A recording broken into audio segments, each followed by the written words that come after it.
la réciproque du théorème de Thalès. Donc la réciproque d'une propriété ou d'un théorème, c'est comme le mot l'indique dans la vie de tous les jours, quand vous êtes amoureux de quelqu'un, c'est plutôt bien quand c'est réciproque, mais c'est pas toujours le cas. D'accord ? Donc par exemple, on l'a fait déjà pour le théorème de Pythagore, vous avez déjà eu un triangle rectangle et vous calculez une longueur, ça c'est le théorème de Pythagore. Ensuite, on utilise souvent la réciproque de cette propriété de Pythagore qui nous permet, quand on connaît les trois longueurs des trois côtés, de pouvoir savoir si ce triangle est rectangle. D'accord ? Donc là, c'est le même principe. Je vous rappelle que sur Thalès, on avait des points alignés, des droites parallèles et on avait des fractions égales et on pouvait déterminer des longueurs qui étaient manquantes. Là, on va avoir une configuration toujours identique. On va avoir le choix entre la configuration classique avec nos points A, B, C, M et N, et puis la configuration également papillon avec A, le point de rencontre. On a B, C ici. Attention à l'ordre, on va avoir N là et M ici. On retrouve nos deux configurations, pas de problème. Donc ici, donc j'entoure toujours. La question n'est plus calculer une longueur. La question pourrait être, dans cette situation, est-ce que mes droites MN et BC sont parallèles? Est-ce que mes droites MN et BC sont parallèles? Alors, évidemment, on va essayer un petit peu de retourner la propriété dans l'autre sens. Qu'est-ce qu'il va nous falloir?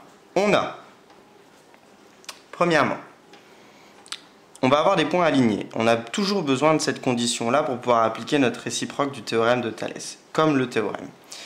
Attention, il va falloir rajouter une petite condition. On a A, M et B alignés, A, M et B alignés dans le même ordre. Dans le même ordre. Et ça, c'est important. D'accord ? Dans le même ordre que de l'autre côté, A, N et C. Et on essaye de respecter justement cet ordre. Voilà, première chose à écrire.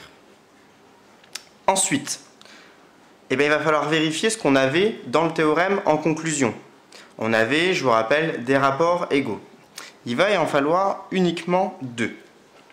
Alors on va vérifier.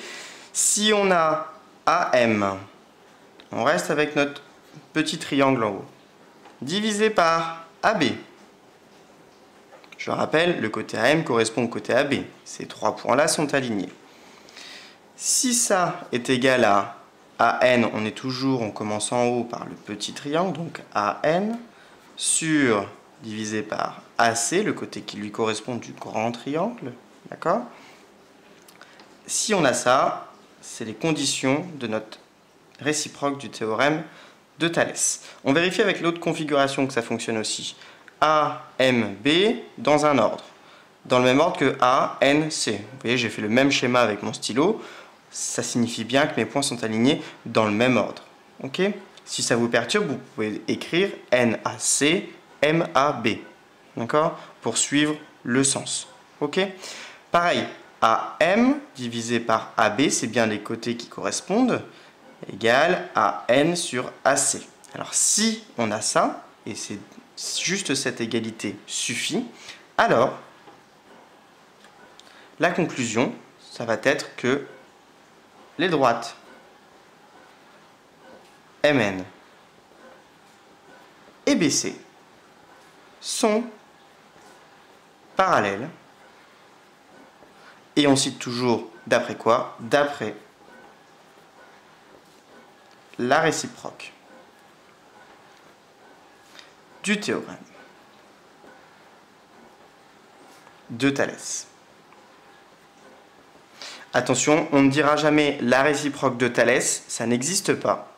C'est la réciproque d'un théorème, c'est la réciproque d'une propriété.